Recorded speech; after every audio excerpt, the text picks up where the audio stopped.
Luka, 22 points tonight, 15 rebounds. Obviously, you're out there playing through a lot. Just how are you doing it on a nightly basis? Battling out there, man. I think I'm battling. I'm glad we got the win, and I just trying to battle out there. What are you seeing from Kyrie Irving as he kind of takes his time and eases into the game? Obviously, he had a lot of clutch shots in the fourth quarter, especially that floater in there. Yeah, he's amazing. He's trying to facilitate for everybody too. So he's doing it all on the both ends of the floor. So we appreciate having him. Luka, desde el inicio del juego tuviste a Lu Dort encima tuyo, presionándote, la discusión con los árbitros. ¿Cómo haces para mantenerte concentrado y aún así tener un doble-doble? Seguir jugando. As you said, you're out there battling, going through a lot. Coming off the court, you were clearly laboring. What different parts are hurting? Everything. In the last play, I split two defenders. Obviously, nobody touched me. Hurt my knee again. But just trying to battle out there, man. We got to win. That's all that matters. Are you concerned about the aspect that now it's pretty much one day between games? Is that? At least today is a day game, so we got a little more rest in the last one. And we had to fly out, so it's a little bit more time. So I need the rest, all the rest I can get. You obviously took a hard fall there when they called the jump ball. What's the concern there? Is it lower back, tailbone? Yeah, it's straight on my back. But, right now that's the least of my problems. That just hit. I'll get better in 2 days. And I know you've got a lot of respect for Lu Dort, but how much is he getting on your nerves right now? It's fine, Just got to be better. Just call the same fouls on both ends. Luka, how big was PJ for you guys tonight? Big. We went to him again first play. He was hitting the corners.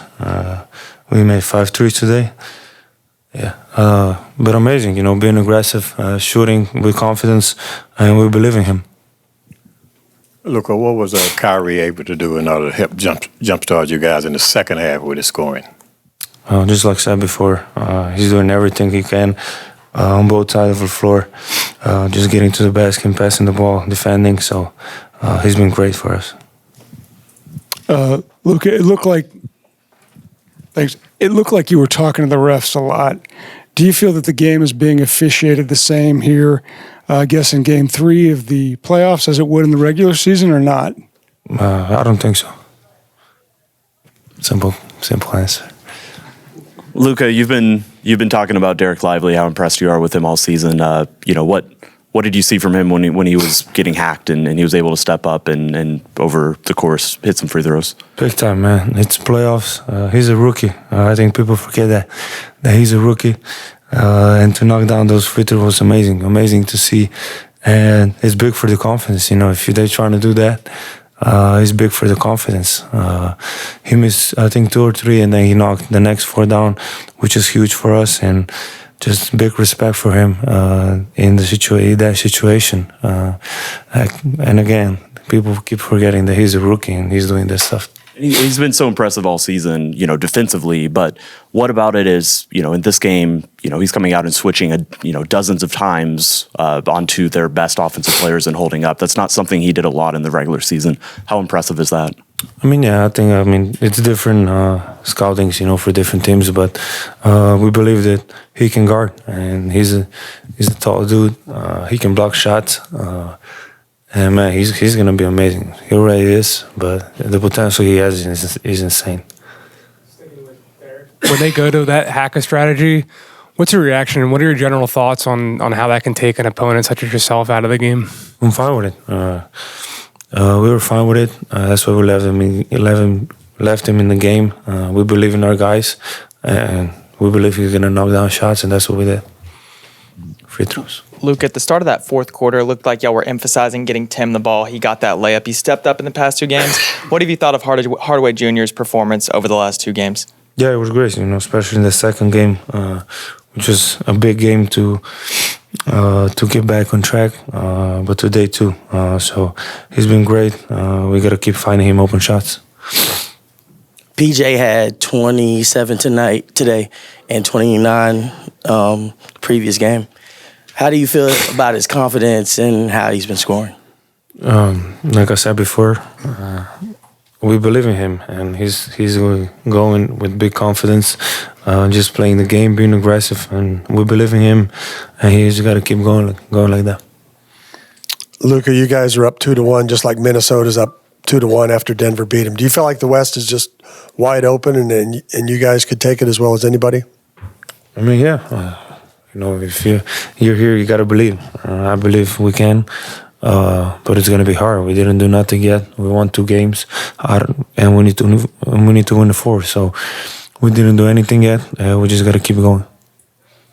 Buenas tardes, Lucas. Para tus fanáticos en español, ¿cuál es la lección que te llevas del juego de hoy?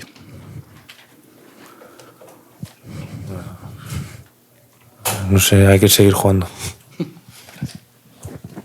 Yeah. PJ, big night for you, obviously. What was just working for you tonight? Just trying to attack mismatches, just taking open shots and being aggressive on both ends of the floor. I thought my teammates did a great job of finding me, and I was just trying to convert for them. PJ, when they're, looking at Luka, looking at Kyrie, you step up the past 2 games. Just tell me about that mentality, just to step up and do what you did. They've been leaving me in the corner, so just trying to take my time and knock them down. Like I said, just open shots. So for me, just take them with confidence. I've been working on them. So that's all I'm doing, honestly. PJ, Luka, someone he's getting knocked down a whole lot. He's got scratches all over him. Could you talk about Luka's toughness in this series and what he's done so far? He's super tough. Luka's a special player, so he's going to get that each and every night. Guys try to get into his head, try to be physical with him, but obviously, it doesn't really do too much to him. So he's a superstar, and he's doing what a superstar does.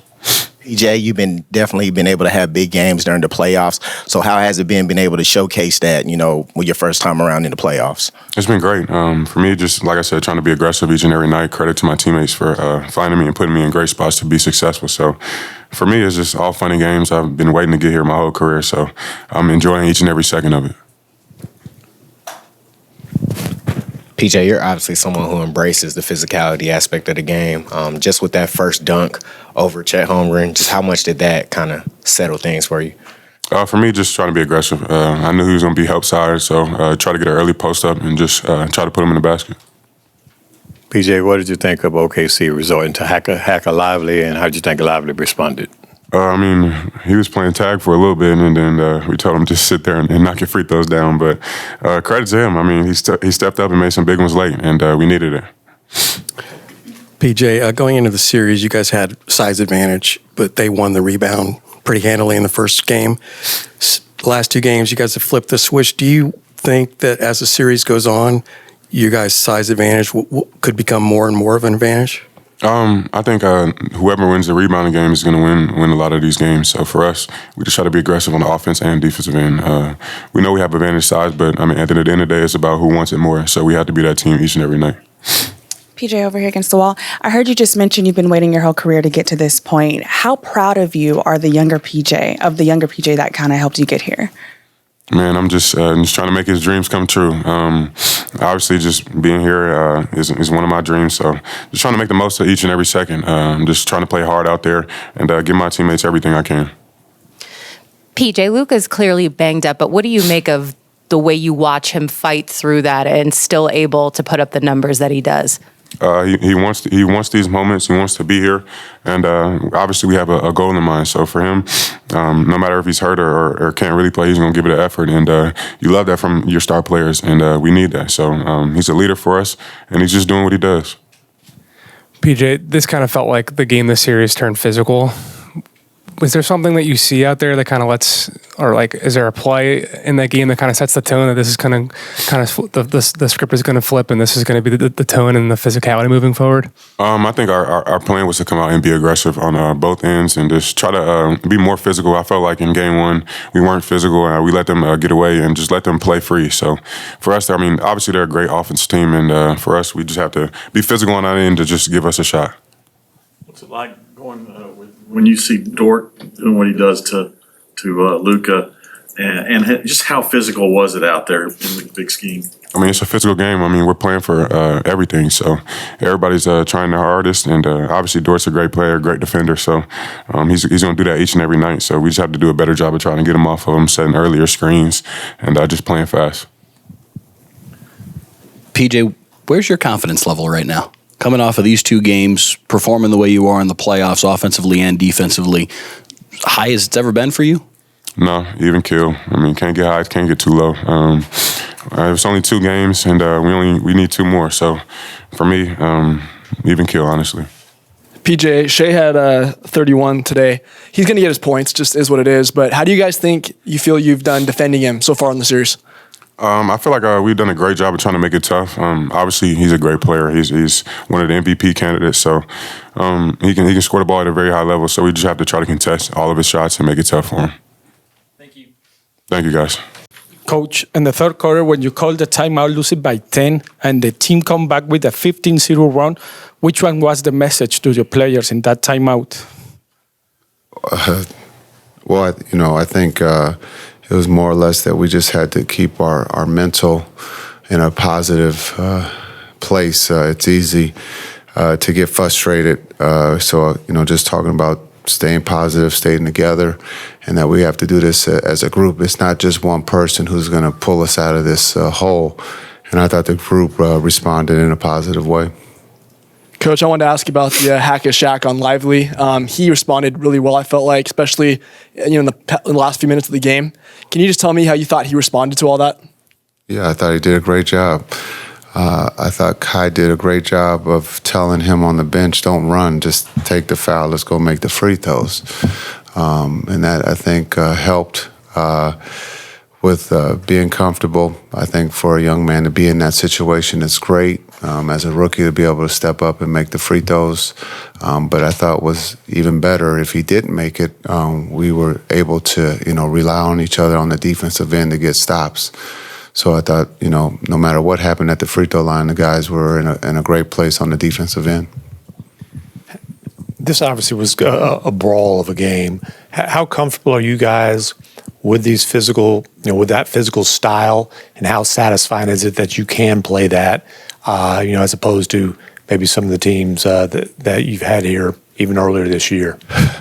Yeah, I think since March we've enjoyed the physical play, and we're built to be a physical team. If it's going to be called tighter in Game 4, then we have to pivot or just make that adjustment. But I thought the guys absorbed the physical play. Oklahoma City is a really good team, and they were physical. And I thought, again, being able to do the little things to help us win. And if it's going to be physical, we're up for it. As you have mentioned, maybe in the past we weren't. But this is a different team, and this team is built to be physical. And if we have to pivot and be finessed, then we can do that too. Jason, when it comes to PJ, you've talked about him being graded defensively and has the potential to learn and grow to be the third guy for you offensively. What have you seen from him the last 2 games offensively that helps your team?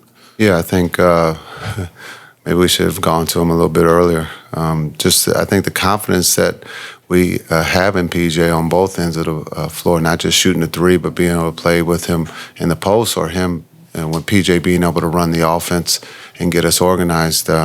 He has a skill set that he can put the ball on the floor and he can find and make the right plays. We trust that he's going to find the open guy if he's not scoring it. But I think he's just comfortable. And you could see that here in the last 2 games, but you could have, you've been here most of the whole season, so you've seen since March he's comfortable.